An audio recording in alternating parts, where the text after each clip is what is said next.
눈물을 한번 쭉 흘릴 수 있는 그런 감동이 생과 삶의 내용 속에 주어지기를 주님의 이름으로 축복합니다. 말씀을 드리겠습니다. 여러분, 우리가 태어나면서부터 저는 저 자신을 모르겠는데요, 제 자식을 보니까 나도 그랬구나 하는 생각을 갖게 되어지는 것이, 내가 스스로 태어나서 내가 스스로 잘하고 내가 스스로 뭔가 하는 것이 아니라 내 옆에는 나를 도와주는 그런 사람들이 있구나. 내 아버지, 어머니가 있기에 진자리, 마른 자리 골라가시면서 키워주셨고, 내 형제, 자매가 있기 때문에 싸우면서도 함께 맞춰가는 법을 배웠었고, 그리고 결혼해서는 아내가 있었기 때문에 뒷받침해주는 그 아내. 이번에 목사님 네 분들하고 좀 만나서 이런저런 이야기를 했는데, 그 목사님하고 저하고 성향이 똑같아요. 그러면서 사모끼리 하는 이야기에 가르 웃고 그러는데, 뭐라고 이야기를 하면, 목사님은 일만 저지를 줄 알지 뒷감당을 안 한대. 뒷감당은 다 우리 몫이라고 할 때에 그 사모님도 그 이야기 듣자마자 박장대소를 하고 이제 웃는 것을 이렇게 보았어요. 정말 결혼해서는 아내가 있기 때문에 남편인 내가 있는 것이지, 아내가 없다면 과연 오늘의 내가 있을까 하는 그런 생각도 가져보게 됩니다. 그리고 여러분, 정말 우리의 생애의 그 삶의 행복은 어디에 있느냐? 참 자식 기를 때는요 힘들고 어렵더라고요. 그런데 그 자식이 크고 그리고 자기 일들을 감당하는 것을 볼 때에 참 저 녀석 키울 때는 좀 고생 좀 했는데 그래도 잘 자라서 고맙다, 이런 생각이 저절로 들어오는 거 있잖아요. 우리 그렇잖아요. 자식을 기르면서 정말 애쓰고 수고합니다마는 자식의 그 말 한마디에 큰 위로도 얻고, 그 자식 바라보면서 듬직하게 생각해서 그래 하고 이제 어깨만 툭툭 두드려주는 그 맛, 이것은요 부모만 가주시는 맛인 것 같아요. 그렇잖아요. 자식을 보면서 그러더라고요. 그런데 여러분, 그 자식이 장가를 가가지고 손자를 낳았어요. 참 아들이 생일이라고 해서 잠깐 갔다 왔는데, 참 그 손자, 그 아들이 하는 그 말이, 아빠 엄마가 항상 얘 앞에서는 얘 모든 것을 다 받아주니까 아빠 엄마가 오는 것을 얘가 제일 좋아한다, 이렇게 이야기합니다마는 어쨌든지 간에 손자 보는 재미 그 쏠쏠하더라고요. 이렇게 사람은 태어나서부터 누군가와 함께 살아야 되는데 그 삶의 방법이 뭐냐? 의지더라라고 하는 것입니다. 생각해 보세요. 내 옆에 내 아내가 없다면, 내 남편이 없다면, 내 자식이 없다면 내 삶은 어땠을 것 같습니까? 좋을 것 같습니까? 저는 혼자 살아가는 사람도 많이 봤습니다마는, 혼자 살아가는 사람이 이런 말 하더라고요. 목사님, 이거 기도해 주세요. 뭘요? 했더니 아프지 않고 자는 듯 죽게 해달라고. 이 기도를 부탁하는 소리를 듣고 이분이 얼마나 힘들고 어렵게 여기까지 왔는가, 이런 생각을 해봐요. 그래서 서로가 의지하고 또 서로가 함께 할 수 있다고 하는 그 사람이 있다고 하는 게, 이것이 얼마나 귀하고 아름다운 것인가, 이것을 생각해 보게 돼요. 또 이것뿐만 아니죠. 우리가 살아가면서 의지하는 것들 있지 않습니까? 정말 1차적인 것이 인과관계 속에서의 갖는 것이라면, 2차적인 것은 살아가면서 습득한 나의 재능이 있잖아요. 그 재능을 의지하고 살잖아요. 그리고 어떤 기술, 그 기술을 의지하면서 그 기술로 인해서 먹고 살지 않아요. 어떤 사람들은 또 뭘 의지하느냐? 젊었을 때 열심히 돈을 벌어가지고 그 돈을 의지하면서 살기도 하고, 어떤 사람은 마치 명예가 목숨인 것처럼 그걸 소중히 지키면서 살아가는 그런 사람들도 보게 되잖아요.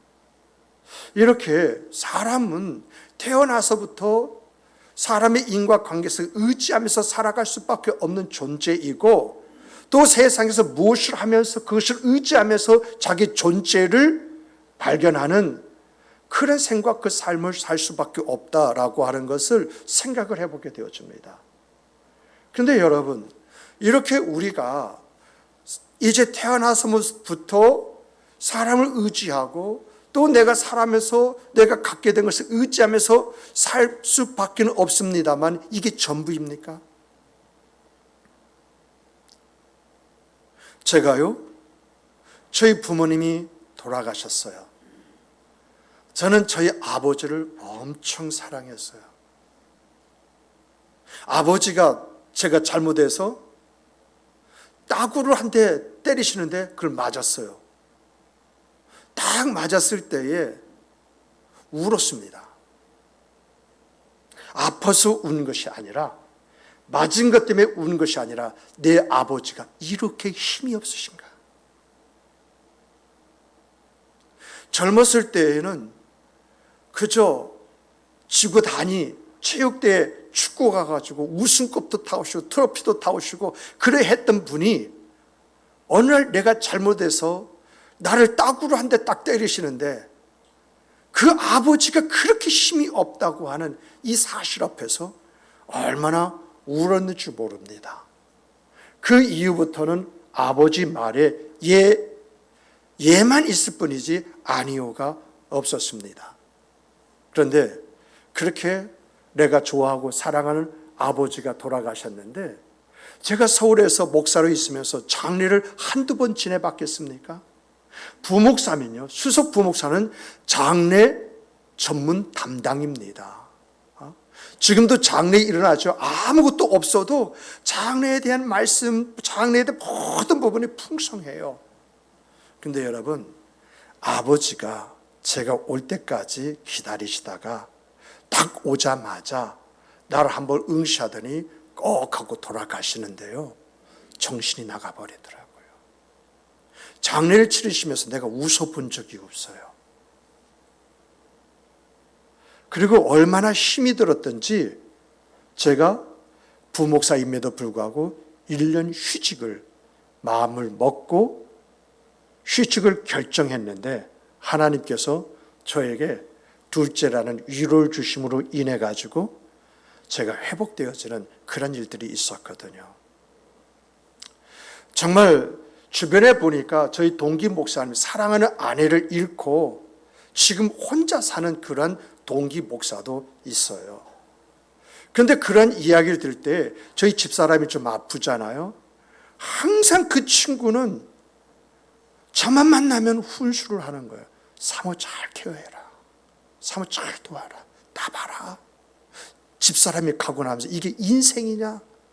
그런 이야기를 하는 것을 보게 됩니다. 또 더 나가서 어떤 분들은 열심히 일을 하고 뭔가 다 성취하고 손에 쥐었는데, 은퇴하니까는요, 순간 하루 아침에 모든 것이 바뀌더라. 과연 그런 것을 의지할 수 있느냐, 믿을 수 있느냐, 이런 말을 하는 것을 들어보게 되어집니다. 이러한 것을 보면서, 느끼면서 인생을 이마만큼 살아가는 이 여정 속에서 깨닫게 된 것이 있습니다. 과연 우리가 진정으로 믿고 의지해야 할 것은 뭐냐라고 하는 것입니다. 여러분, 진정으로 여러분들이 믿고 의지할 것이 있다면, 변하지 않고 믿고 의지할 것이 있다고 한다면 그것이 무엇인가요? 내가 지금 믿고 의지하는 나의 남편, 나의 아내, 나의 자식들도 언젠가 다 떠나게 되어지는 그런 상황 속에 내가 가지고 있는 모든 것들이 어느 날 갑자기 휴지쪽이 되어지고 아무것도 아닌 그런 상황 속에 놓일 때가 있는데, 내가 죽는 그 순간이라도 놓지 말아야 할 것, 내가 죽는 순간이라도 의지하고 붙들어야 할 것이 있다고 한다면 그것이 뭐냐라고 하는 것입니다. 여기에 대해서 오늘 본문은 이렇게 가르쳐 줍니다. 그 첫 번째로 뭐라고 이야기하냐면 힘이 있을 때는 힘을 의지하게 되어진다. 이 말은 무슨 말이냐면요, 여러분, 내가 가지고 있는 힘이요, 내 힘이 아니야. 다른 것에 의해서 나에게 주어진 힘이야. 그런데 이것이 마치 내 것처럼 여기고 그 힘을 의지하면서 이것이 최고인 것처럼 이렇게 사는 그런 날이 있다라고 하는 것입니다. 여러분, 오늘 본문에 나오는 이사야 선지자는요, BC 기원전 한 8세기경에 살았던 그런 선지자예요.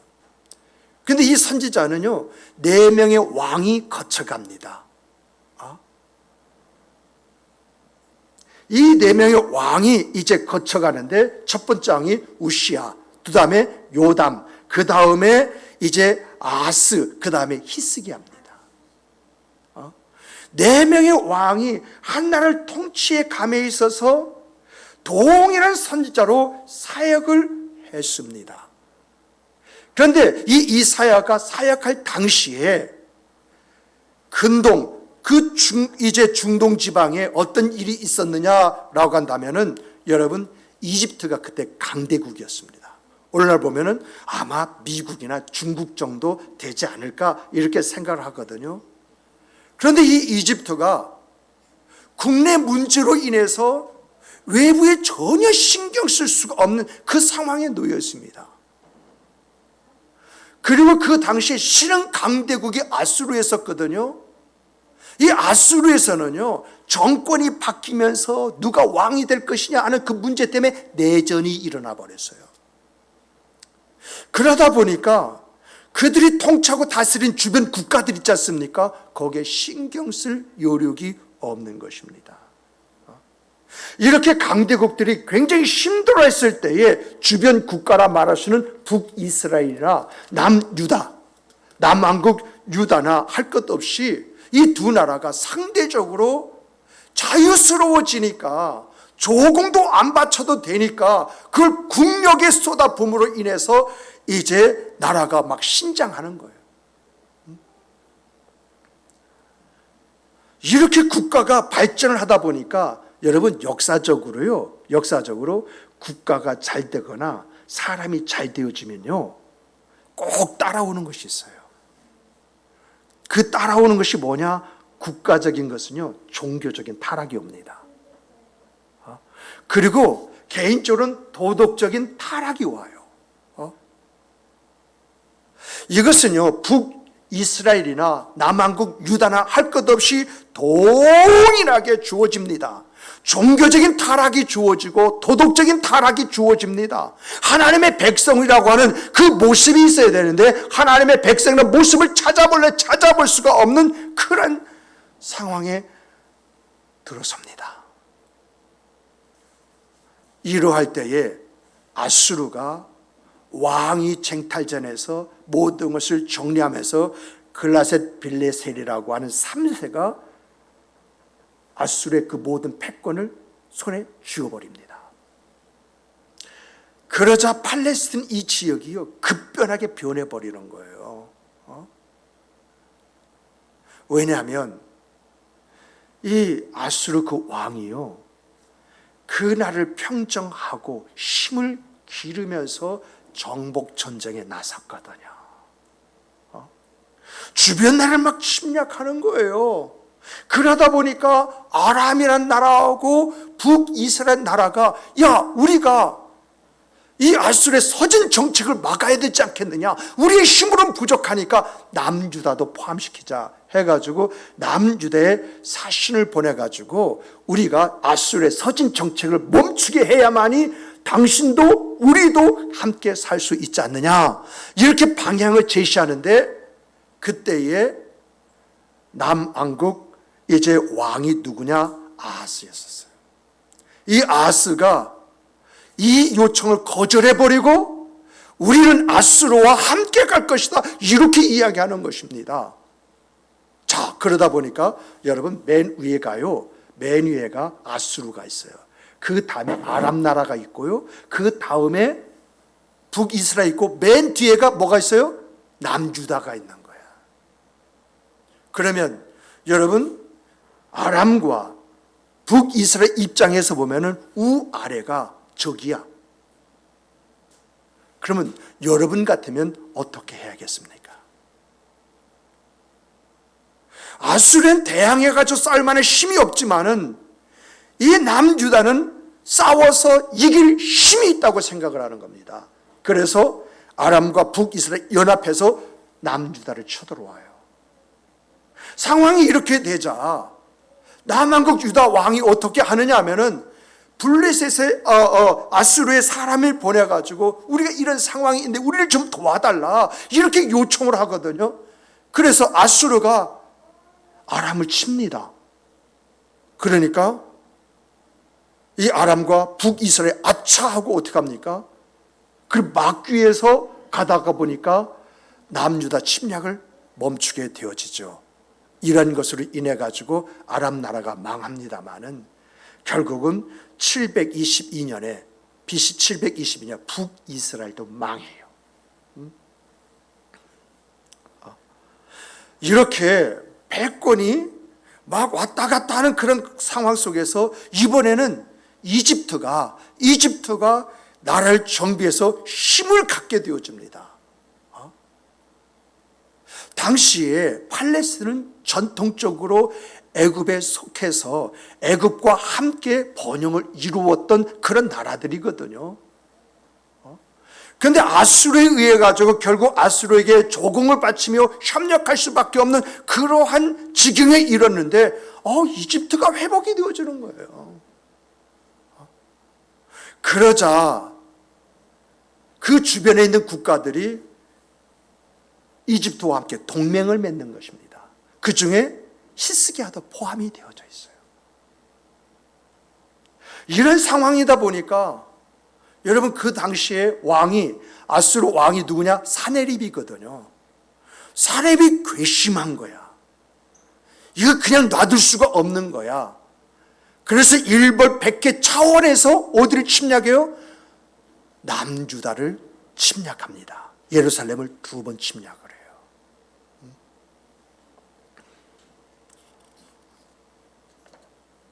그래서 남유다가 아주 위기에 처하게 되어지죠.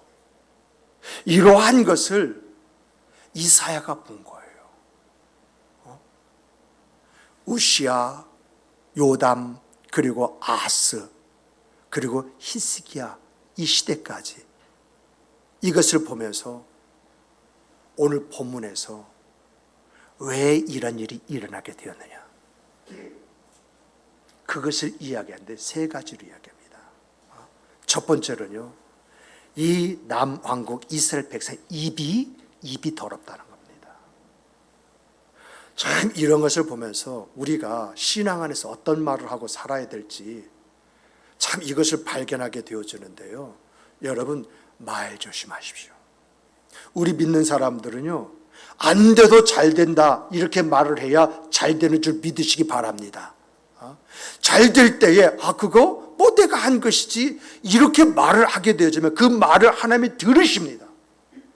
이것이 우리의 문제를 가져온다라고 하는 것을 오늘 본문이 우리에게 이야기해 주고 있지 않습니까? 여기서 입술이 악했다라고 하는 이 말은 무슨 말이냐면은 이스라엘 민족은 하나님의 선택을 받은 민족이잖아요.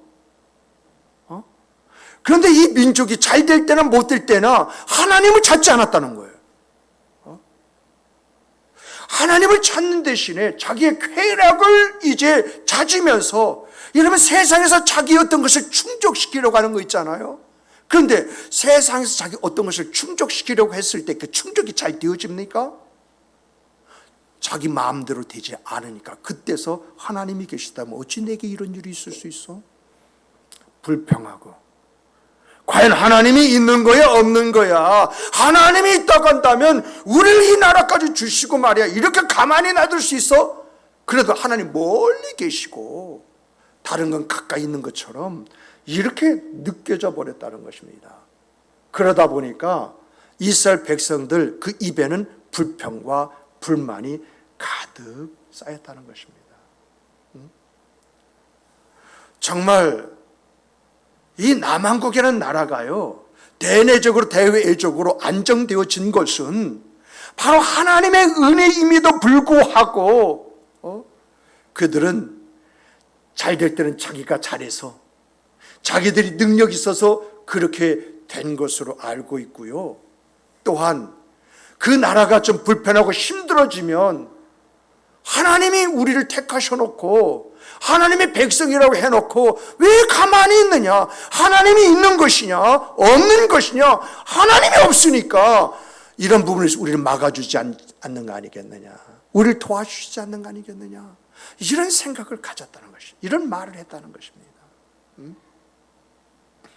근데 하나님께서요, 오늘 여러분이 보시다시피 그 남왕국 이스라엘 백성들의 말을 악하게 여기셨다라고 하는 것은 들었다 듣지 않았다, 들었기 때문에 악하게 여기셨다는 것이거든요. 신약 성경에도 그러지 않습니까?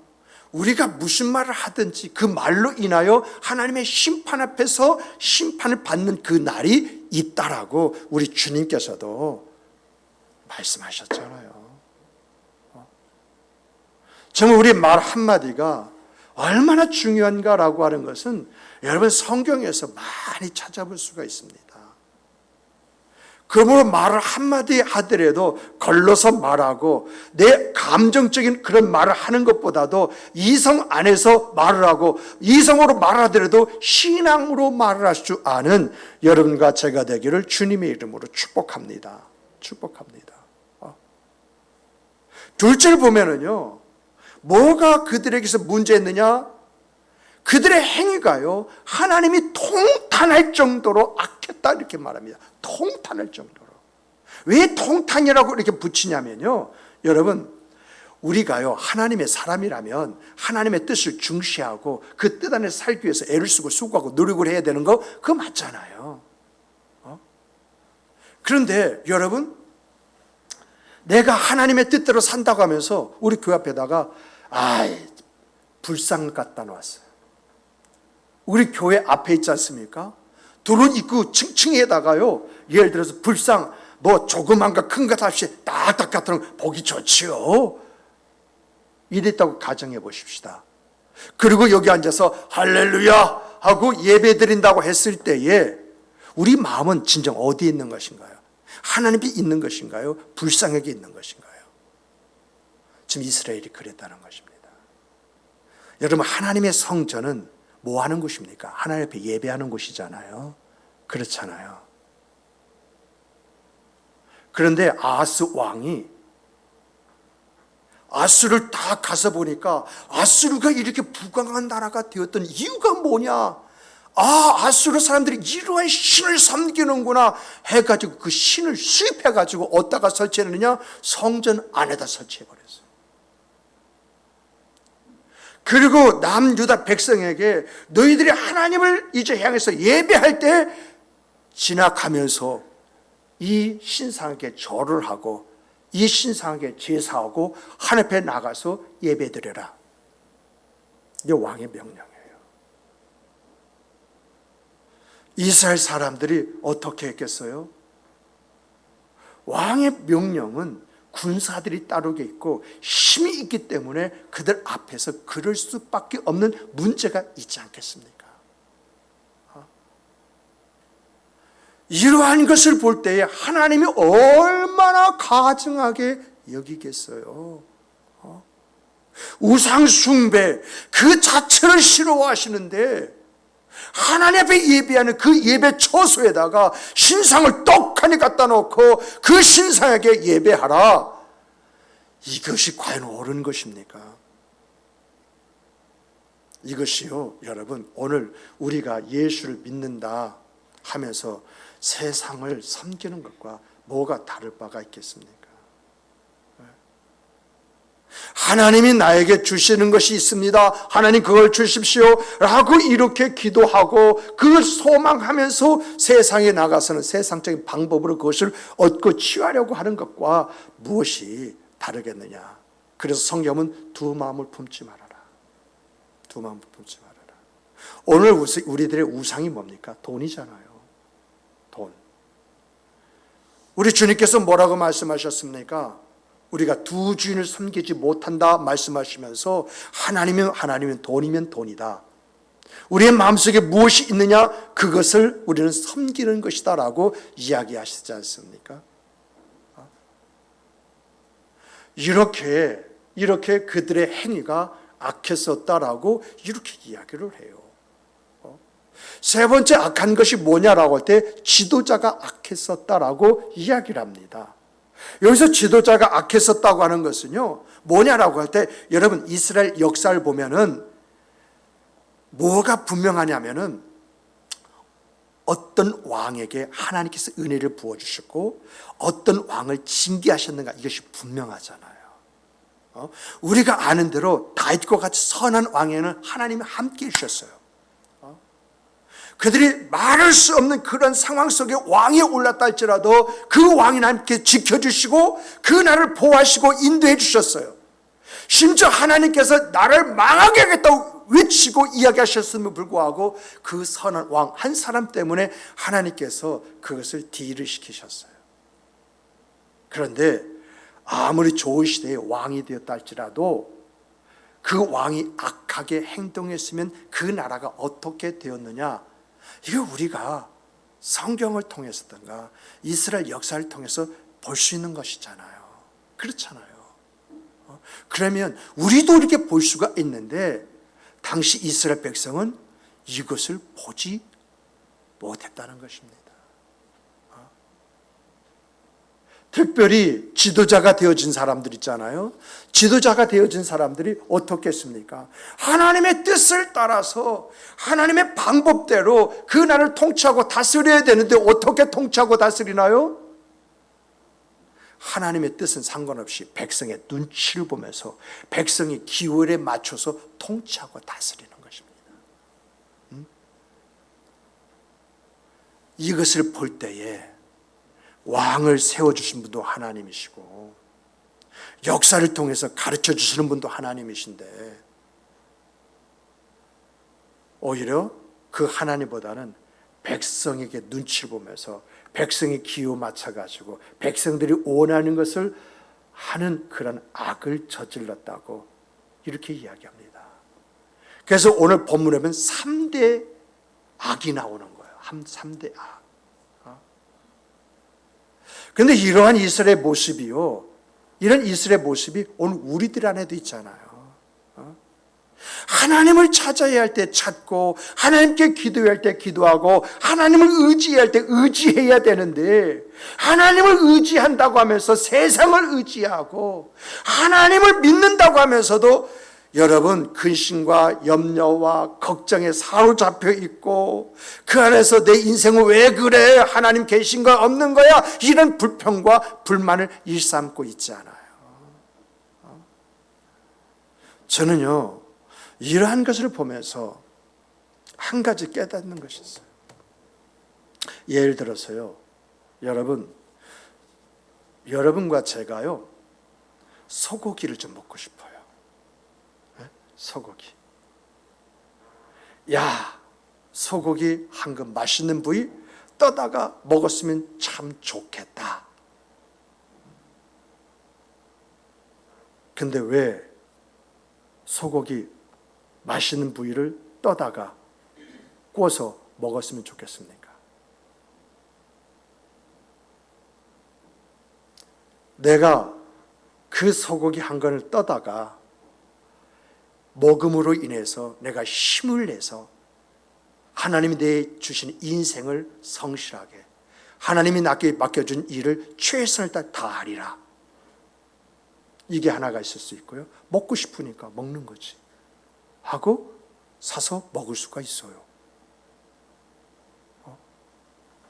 여러분 먹으면서요, 야 맛있다, 야 입을 살짝 구워서 먹으니까 더 맛있다 하고 이야기할 수 있어요.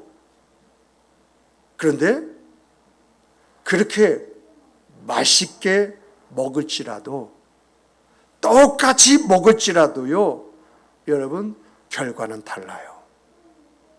결과는 달라요.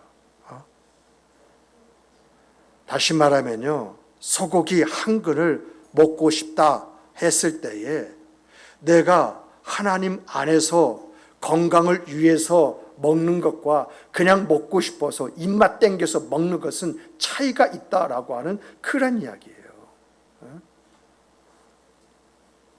우리가 알아야 할 것은요, 여러분,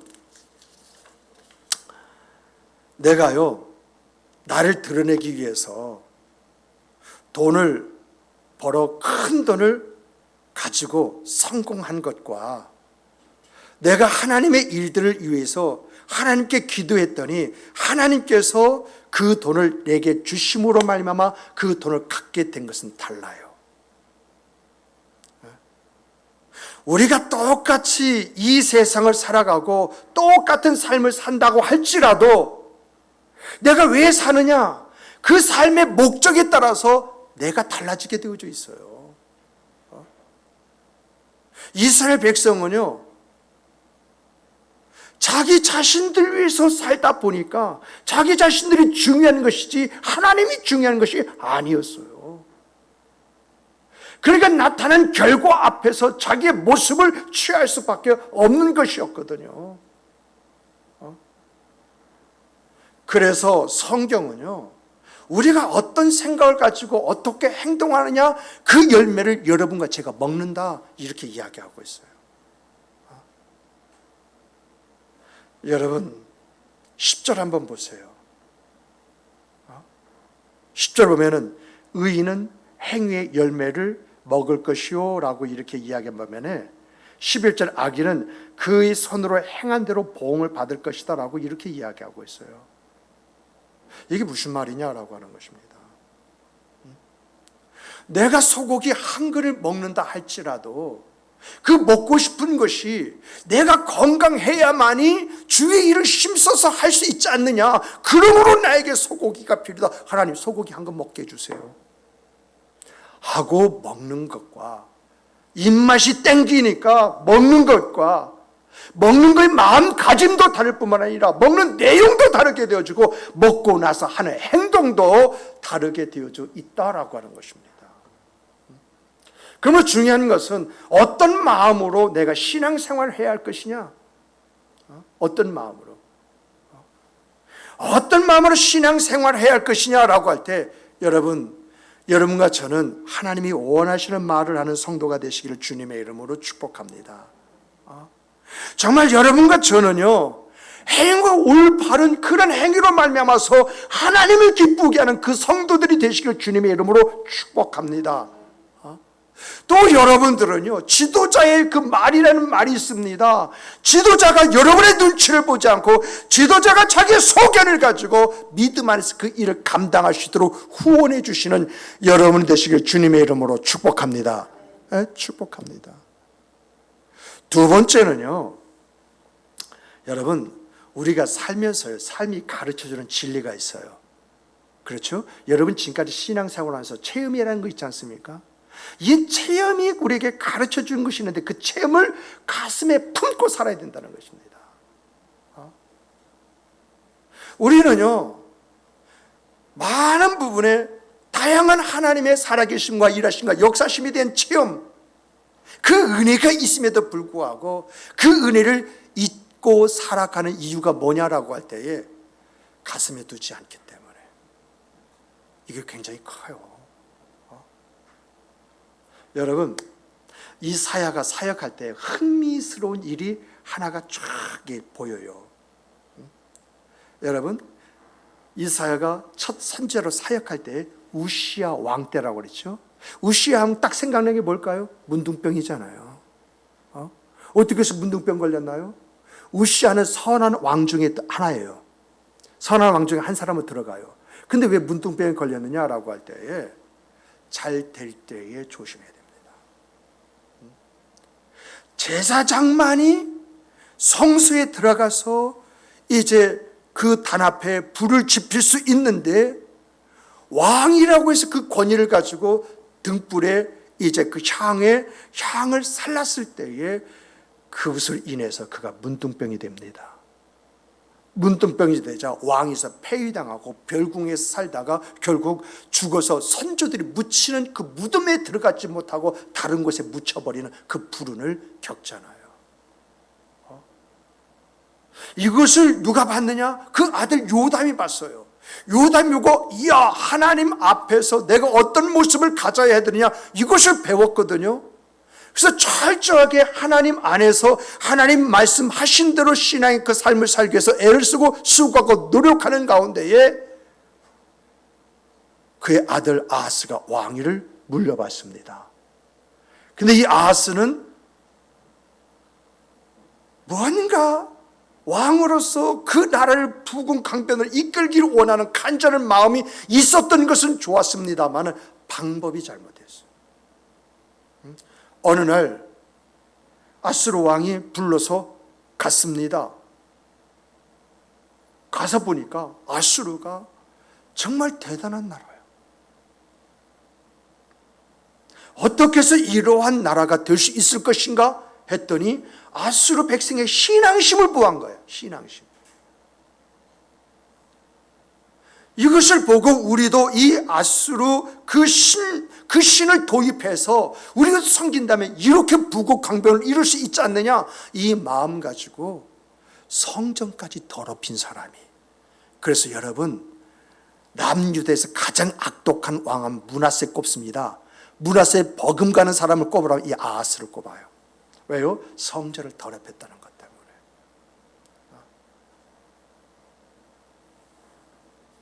이렇게 아하스가 해서는 안 될 짓을 서슴없이 해버립니다. 이러한 것을 히스기야가 보면서 자랐습니다마는 히스기야는 이사야 말을 많이 듣고 그 말 안에서의 그 생각, 그 삶을 살기 위해 애를 쓰고 수고했습니다.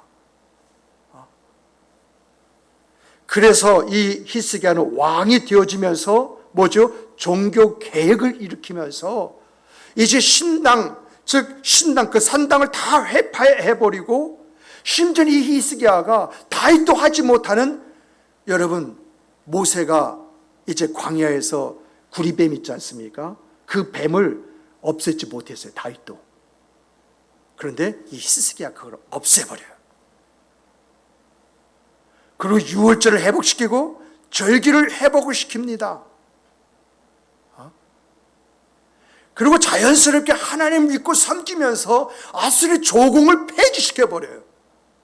그러자 이 사내립이 군대를 몰고 와가지고 지금 남유다를 치려고 하거든요.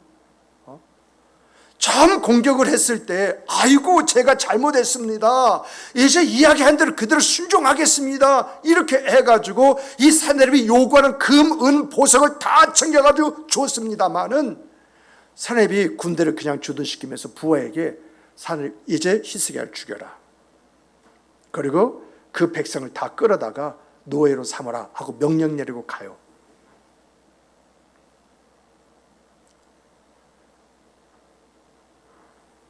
이런 상황 속에 놓여 있을 때에 히스기야가 내가 사람을 보고 사람의 말을 듣고 그걸 믿은 것을 잘못했다 생각하고 사내립이 보낸 그 편지를 성전에 가서 쫙 펼치면서 여호와여, 나의 하나님이여, 사내립이 보낸 이 편지를 보시옵소서라고 거기서 울며 통곡을 하면서 나를 치세고 나니까 갑자기 들리는 말이 빨리 와 보십시오 하고 성 밖을 봤더니 아수르 군대 18만 5천 명이 다 죽어버린 거예요.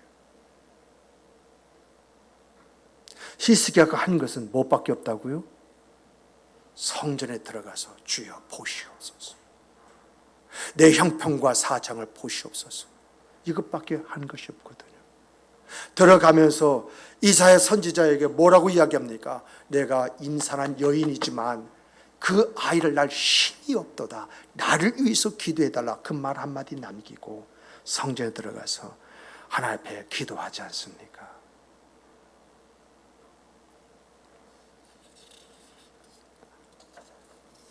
이런 히스기야가 병에 걸렸습니다. 이 병은 죽을 병입니다.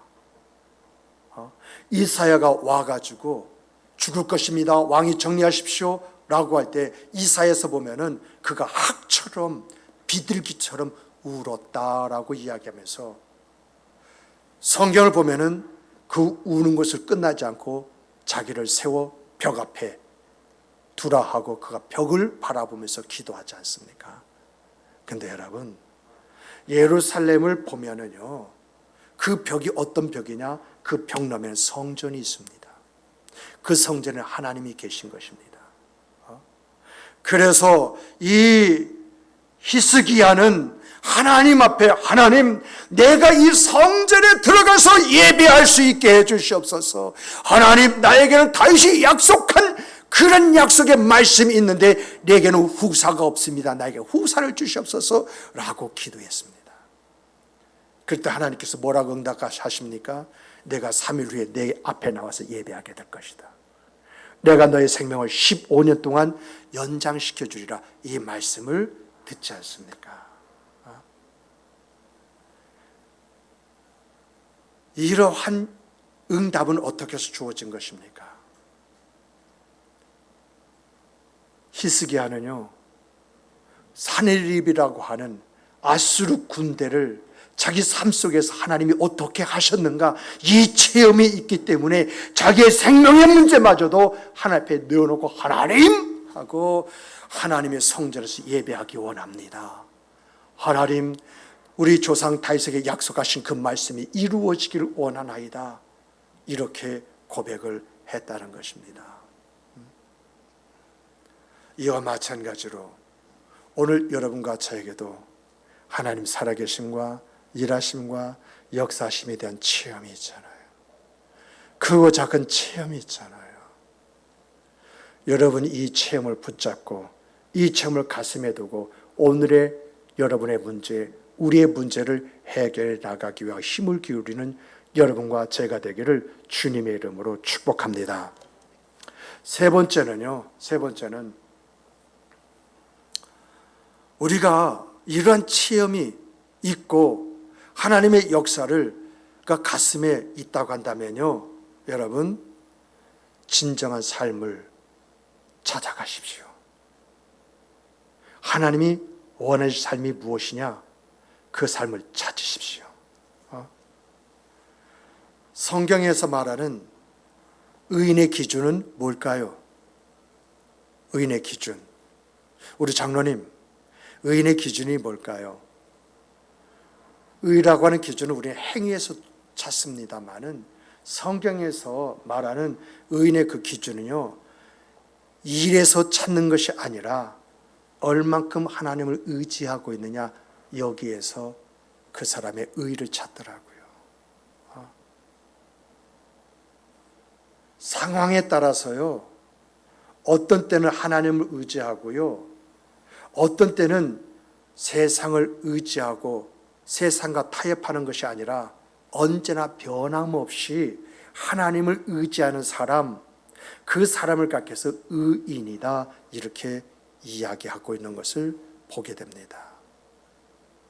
그렇다고 한다면 오늘 우리들은 이렇게 말씀 앞에서 이 시대의 의인은 어떤 사람인가 라고 하는 것을 우리가 좀 생각해 봐야 되지 않겠습니까? 여러분, 세상이요, 우리에게 사내리처럼 공갈하고 협박한다 할지라도 여러분과 제가 있어야 할 곳이 어디입니까? 어떤 상황이라도 변함없이 내가 가져야 할 모습이 있다면 그것이 무엇이냐라고 하는 것입니다.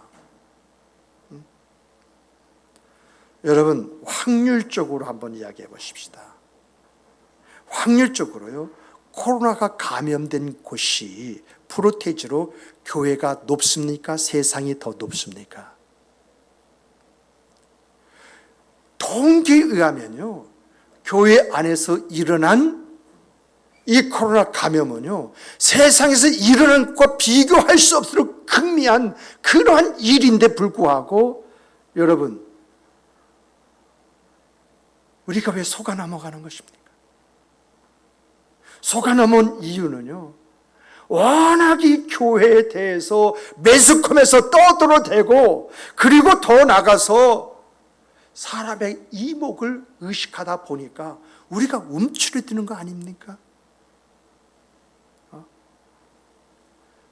참 다행스러운 것은요, 그리고 제가 제 개인적으로 감사하는 것은요, 우리는 코로나 이 환경, 그리고 직업이라는 상황, 이런 것에 좌우되기보다는 지금까지 예배 자리를 지켜왔습니다. 의학 자료에 의하면은요, 코로나 백신을 맞아도 델타와 오미크론에 감염이 된다, 이런 말이 있습니다. 그리고 더 나아가서 의학적으로 백신을 맞은 사람은 이제 델타와 그리고 오미크론에 감염된다 할지라도 크게 어려움을 겪지 않는다. 그리고 이 백신을 맞은 사람들은 델타와 오미크론을 감염돼도 죽은 사람이 없다라고 하는 이러한 통계가 있습니다. 그런데 여러분, 이러한 통계가 있다 할지라도 우리 한번 생각해 보십시다. 여러분 중에서 코로나 감염된 사람 있습니까? 우리가 예배를 드리면서 코로나 감염된 사람 있습니까? 코로나 감염자와 밀접 접촉자가 되었어도 오늘 우리가 코로나에 감염된 그런 사람이 있습니까? 그러므로 여러분과 제가 가져야 할 신앙적 태도가 무엇입니까? 내가 가져야 할 신앙의 그 모습을 어떤 모습이어야 하느냐라고 하는 이야기입니다. 또 아시는 분은 아십니다마는 교회에 어려움이 있습니다. 힘듦이 있습니다. 그런데 이러한 어려움과 힘듦보다는 우리 안에 히스기야가 사렙 왕을 그 맞이해서 그 침략을, 그 국난을 극복했던 그런 사례들이 있습니다. 이런 사례들은 우리가 부딪히는 문제를 어떻게 극복해 가야 되느냐, 그 방향을 제시해 주는 거 아니겠습니까? 그러므로 사랑하는 성도 여러분, 히스기야가 개인의 문제를 극복한 그 지혜가 오늘 우리들의 지혜가 되기를 주님의 이름으로 축복합니다. 정말 기도하면서 하나님 앞에 매어 다닐 때에 일하시고 역사하시는 그 하나님이 우리를 통해서 주어지고 나타난 거 아니겠습니까? 정말 이런 기적의 역사, 이 기적의 역사를 일으키게 하여 주시옵소서라고 기도하는 것이 오늘 여러분과 제가 가져야 할 태도요 모습이라 이렇게 생각을 합니다.